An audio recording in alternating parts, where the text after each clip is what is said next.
Mulai ya. Ya, jadi kami dari kelompok 1 akan berdiskusi mengenai analisis pekerjaan dan manajemen bakat. Sebelumnya kami akan memperkenalkan diri terlebih dahulu. Saya Vera Miranda dan teman saya Marika Nur Fadila. Dan saya Gita Eka Virgia. Saya Wahyu Rianto. Kami akan berdiskusi mengenai 8 soal tentang analisis pekerjaan dan manajemen bakat. Dimulai dari soal pertama, yaitu mengapa secara ringkas manajer harus menganggap penyusunan staf, pelatihan, penilaian, dan pembayaran karyawan sebagai suatu proses manajemen bakat. Bisa dimulai dari teman saya, yaitu Marina.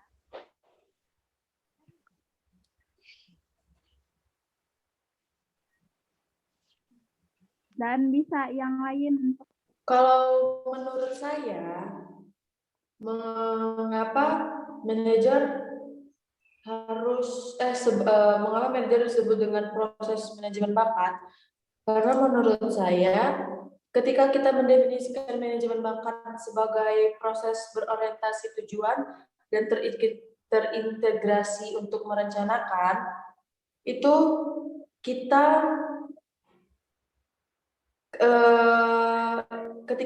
ketika manajer mengambil perspektif manajemen bakat, ia harus ingat bahwa tugas-tugas manajemen bakat merupakan bagian dari proses manajemen bakat tunggal yang berkaitan. Menurut saya seperti itu. selanjutnya ada yang menambahkan tentang soal nomor 1 ini.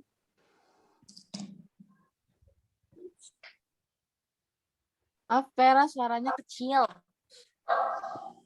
Selanjutnya ada yang bisa menambahkan jawaban dari teman kita Marina. Baik, di sini saya akan menambahkan sedikit masukan dari saya mengenai manajemen bakat. Manajemen bakat tunggal yang berkaitan yaitu memastikan bahwa keputusan manajemen bakat seperti penyusunan staf dan pembayaran terarah pada sasaran secara konsisten menggunakan sejenis profil yang sama yang Anda gunakan untuk merumuskan rencana perekrutan untuk suatu pekerjaan dengan yang Anda gunakan untuk mengambil keputusan seperti yang pertama, seleksi, pelatihan, penilaian, dan pembayaran untuknya.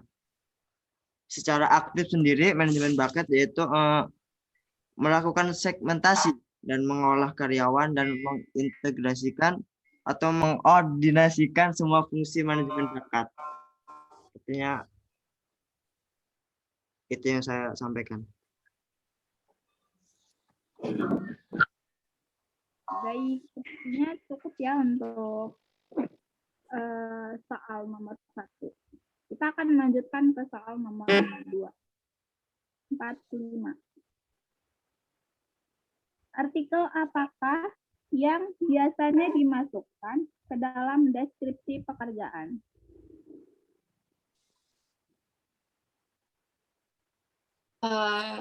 Izin menjawab ya. Deskripsi pekerjaan sebagian besar berisi bagian-bagian yang mencakup identifikasi pekerjaan, rangkuman pekerjaan, daftar tanggung jawab, dan tugas, otoritas pemegang pekerjaan, dan standar kinerja. Deskripsi pekerjaan juga dapat berisi informasi mengenai kondisi kerja dari pekerjaan tersebut dan spesifikasi pekerjaan. Banyak pemberi kerja menggunakan sumber internet untuk memfasilitasi penulisan deskripsi pekerjaan. Dalam membuat deskripsi pekerjaan, hal pertama yang perlu dilakukan adalah analisis pekerjaan, merupakan proses menganalisa posisi atau jabatan dan mengumpulkan informasi selengkap mungkin untuk membuat deskripsi pekerjaan. Ya, yang saya tahu segitu. Ada yang bisa melanjutkan atau menambahkan? Menambahkan jawaban dari kita.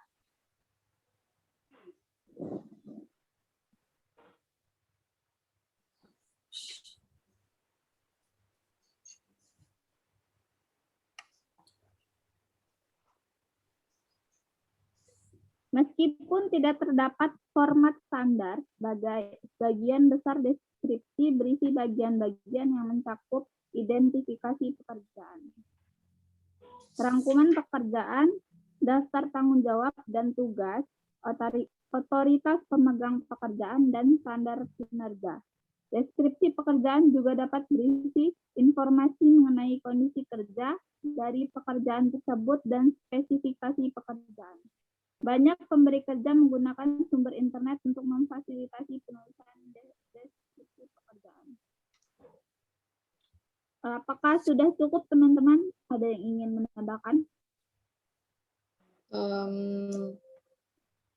Cukup.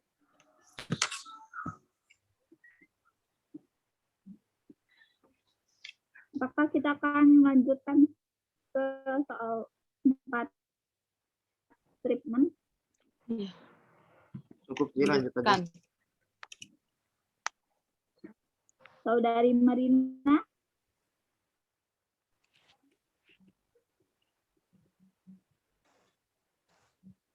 Marina mana? Jaringan. 46 ini halaman berapa sih? Halaman 124. 124. Sudah cukup untuk jawaban nomor 2 atau 4 strip 5. Kita akan lanjutkan ke soal nomor 3.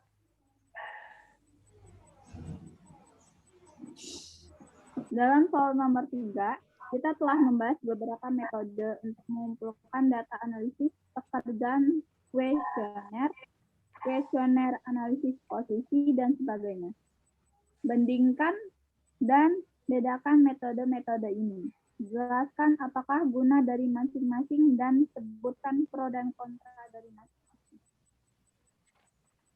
Saya akan menanggapi terlebih dahulu. Terdapat berbagai metode untuk mengumpulkan informasi analisis pekerjaan. Metode ini meliputi wawancara, kuesioner, observasi, catatan harian atau log peserta, dan teknik kuantitatif seperti kuesioner analisis posisi.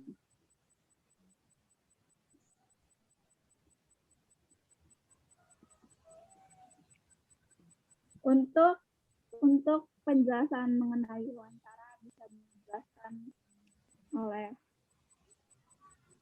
ada yang ingin menambahkan jawaban mengenai wawancara? Saya. Baik, Marina. Wawancara analisis pekerjaan berkisar dari wawancara yang tidak terstruktur hingga wawancara yang sangat terstruktur yang berisi ratusan hal spesifik yang harus ditanyakan. Peserta wawancara harus memahami alasan yang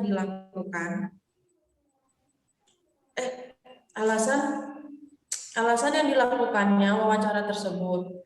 Terdapat kecenderungan bagi pekerja untuk memandang wawancara seperti ini secara benar maupun keliru. Sebagai evaluasi efisiensi, jika demikian, peserta wawancara mungkin enggan untuk mendeskripsikan pekerjaan mereka secara akurat. Ada yang ingin menambahkannya lagi? Baik, banyak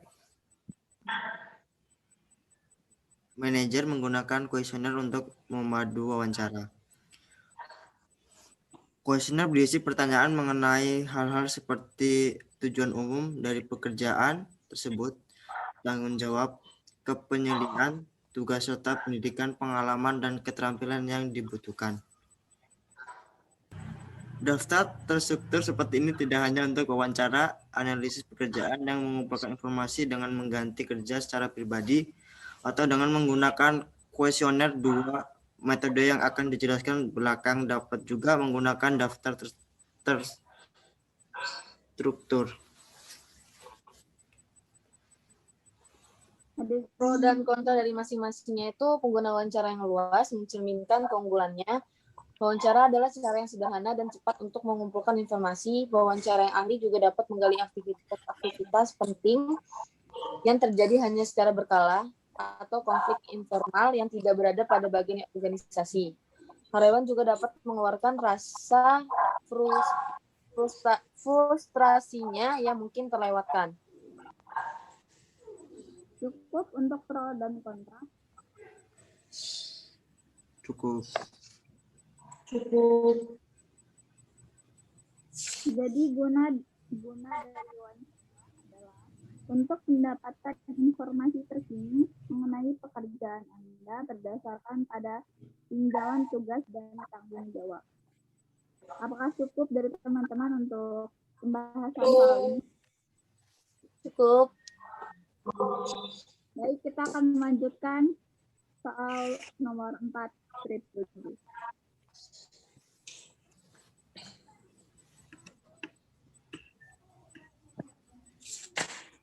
Soalnya adalah deskripsikan jenis-jenis informasi yang biasanya terdapat dalam sebuah spesifikasi pekerjaan.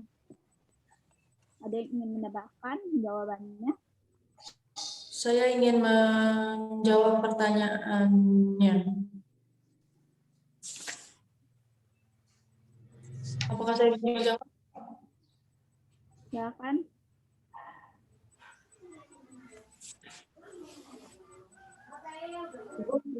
Buat spesifikasi pekerjaan itu, analisis pekerjaan adalah prosedur yang Anda gunakan untuk menentukan tugas-tugas dari posisi dalam departemen dan karakteristik orang yang harus dipekerjakannya.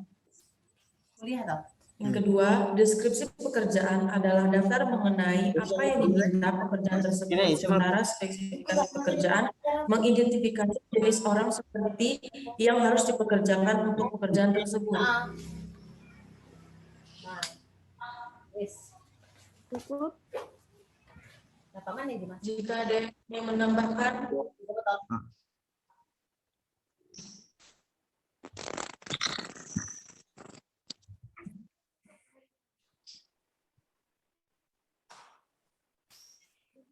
Saya akan menambahkan jawaban dari Marina.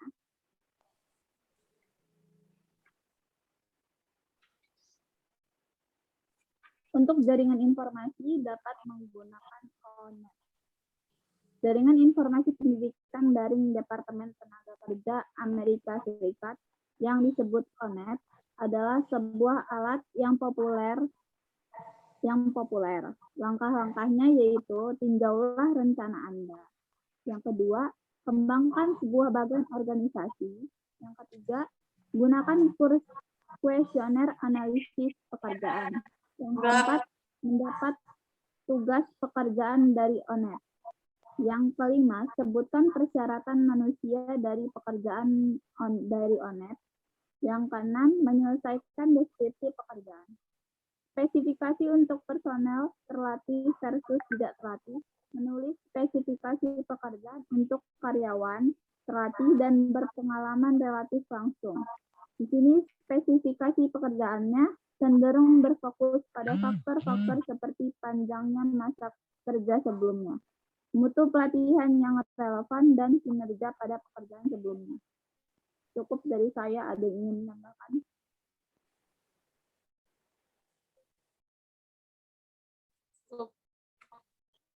Oke, cukup teman-teman untuk jawaban nomor 47. cukup.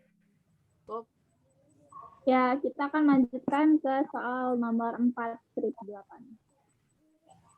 Soalnya yaitu jelaskan bagaimana Anda akan melakukan sebuah analisis pekerjaan. Ada yang ingin menambahkan jawabannya? Saya. Dasar-dasar analisis pekerjaan. Analisis pekerjaan adalah prosedur yang digunakan untuk menentukan tugas-tugas dari posisi dalam departemen dan karakteristik orang yang harus dikerjakan untuknya. Deskripsi pekerjaan adalah daftar mengenai apa yang diminta pekerjaan tersebut, sementara spesifikasi pekerjaan mengidentifikasi jenis orang seperti apa yang harus dikerjakan untuk pekerjaan tersebut. Ada yang ingin menambahkan? Baik. Saya akan menambahkan. Analisis pekerjaan itu sendiri melibatkan pengumpulan informasi pada pekerjaan seperti aktivitas kerja, perilaku manusia yang dibutuhkan, dan mesin alat-alat dan perlengkapan yang digunakan. Manajer menggunakan informasi analisis pekerjaan dalam perekrutan dan seleksi, kompensasi, pelatihan, dan penilaian kinerja. Langkah-langkah dasar dalam analisis pekerjaan tersebut memutuskan penggunaan informasi analisis pekerjaan, meninjau informasi latar belakang yang relevan, termasuk bagian organisasi. Menganalisis pekerjaan tersebut, memverifikasi informasi tersebut, dan mengembangkan deskripsi pekerjaan dan spesifikasi pekerjaan. Itu sih menurut saya mengenai analisis pekerjaan. Baik, teman-teman, ada yang ingin menambahkan?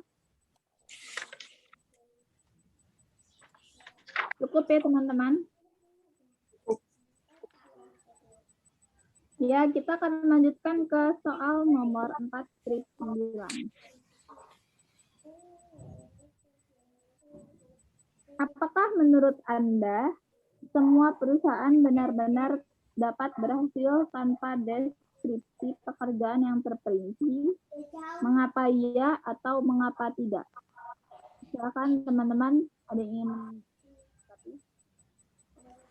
Menurut saya sih tidak ya, karena kayak kalau misalnya perusahaan nggak disusun secara terperinci itu tidak akan ini kayak berjalan dengan lancar gitu, tidak akan berhasil. Terus deskripsi pekerjaan sangat penting karena deskripsi pekerjaan adalah pernyataan tertulis tentang apa yang sebenarnya dilakukan oleh pekerja itu. Itu sih menurut saya. Mungkin ada yang mau nambahin?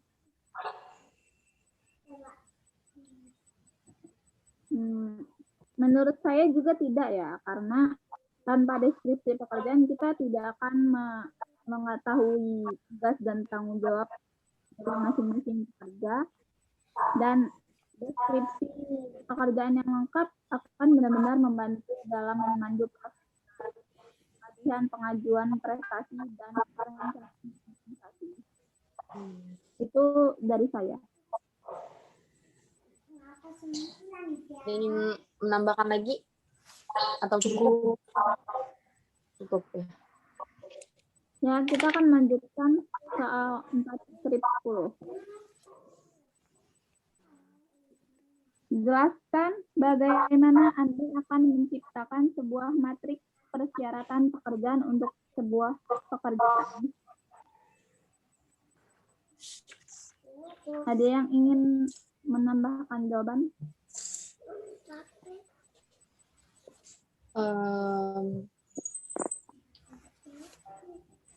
Marina? Wahyu?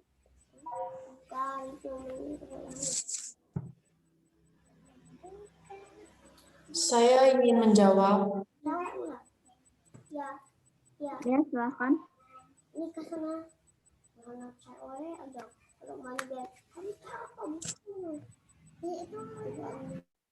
Ya, silakan. Menjawab. Jadi matriks persyaratan pekerjaan, matriks tersebut meliputi tugas utama dari pekerjaan, tujuan dari setiap tugas, dan pengetahuan dan keterampilan yang harus dimiliki seseorang untuk melakukan setiap tugas. Langkah pertama untuk menciptakan matriks persyaratan pekerjaan adalah dengan menulis sebuah pertanyaan tugas untuk tiap-tiap dari katakanlah 12 tugas dari pekerjaan tersebut. Langkah kedua, analisis pekerja.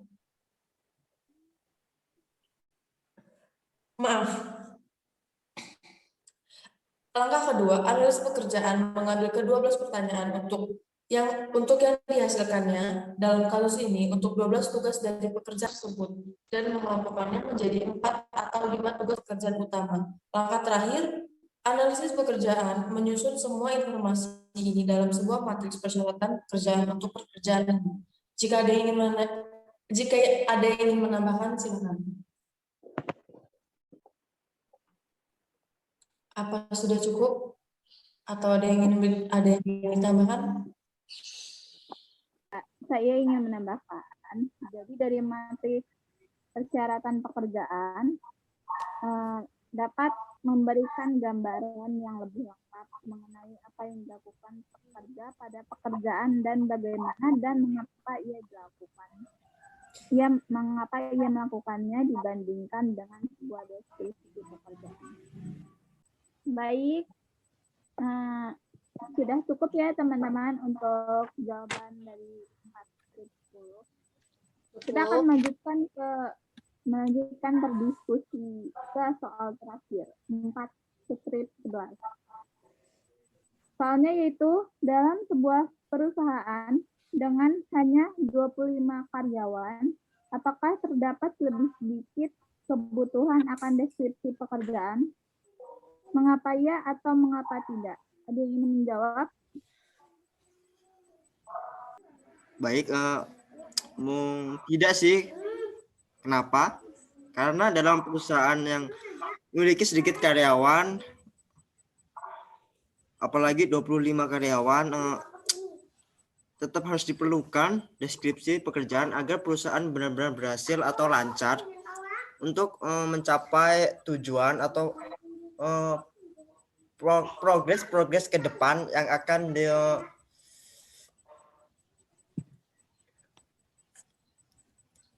capai jadi terwujud dicapai pada saat nanti ke depannya gitu. Bisa. Ada yang menambahkan lagi, Vera, Marina?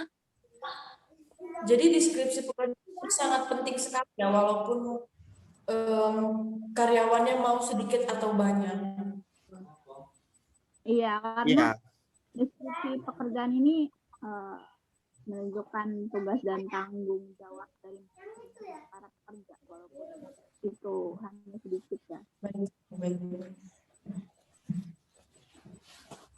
Oke, apakah cukup teman-teman? Cukup sih mungkin semua dari jawaban yang kita sampaikan di Zoom ini mungkin kita akan lanjutkan melalui via grup. Akan lebih jelasnya nanti. Baik.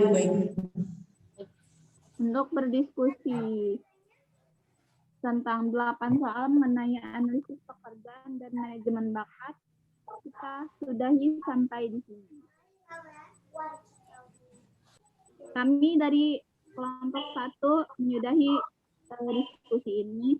Wassalamualaikum warahmatullahi wabarakatuh.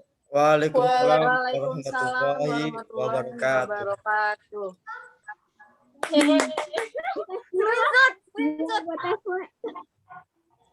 Screenshot 1.